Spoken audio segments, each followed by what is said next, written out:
about our yoga bolsters today. Now, most yoga studios have these, and I know I really love getting to go use the amazing props at studios. But I also know that away in self-isolation, we're doing loads of home practice, but we don't necessarily have the same props that we're used to having access to. So I wanted to talk about our bolster today because I know I just really love having one to do my restorative practice with, but then I also love using it as a chair instead of using my couch. I use it to sit on the floor and do my working from home with instead of being at a desk, because I get a little bit fidgety at a desk. So I thought, because not everyone has a yoga bolster, I'd show you how to make your own, this is what I used to do before I eventually invested in my own, like 5 years, 6 years, 7 years into my practice. Because I guess going out and getting a bolster of our own so we can do our YouTube restorative practice is probably not high up on everyone's priority list. So I've got 2 rubber bands, and like this one isn't even fully functioning. I broke it and then tied it up, should be fine. But you could use string. If you're handy with a sewing machine, you got this, you're fine.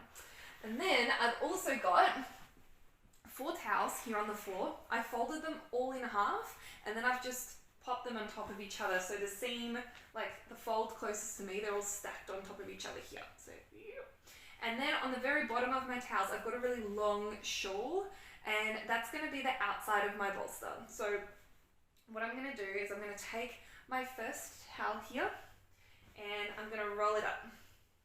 So you want it to be a little bit wider than your shoulders. What I like about making your own bolster is that it's customizable.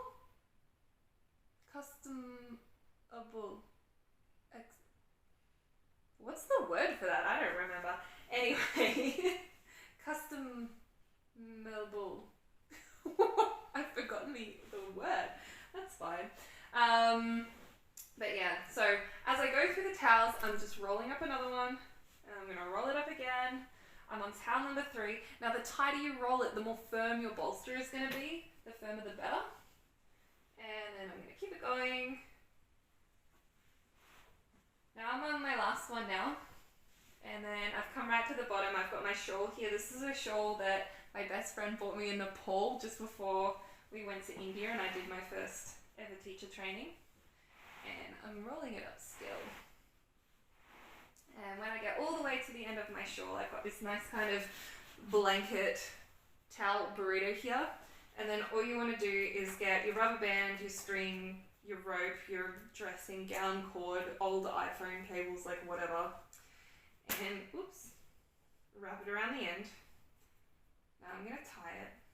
I'm being super crafty here. I think my point is that it doesn't have to be too fancy, it just has to work. There we go. One end, and then the other end.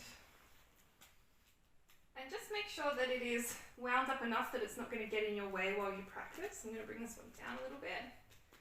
And then that is literally it. It's super easy, it's not flashy, it's not fancy, but it's got enough kind of give that it's better than like a pillow from your bed, but it will definitely do for a bolster if you're doing like your restorative practices.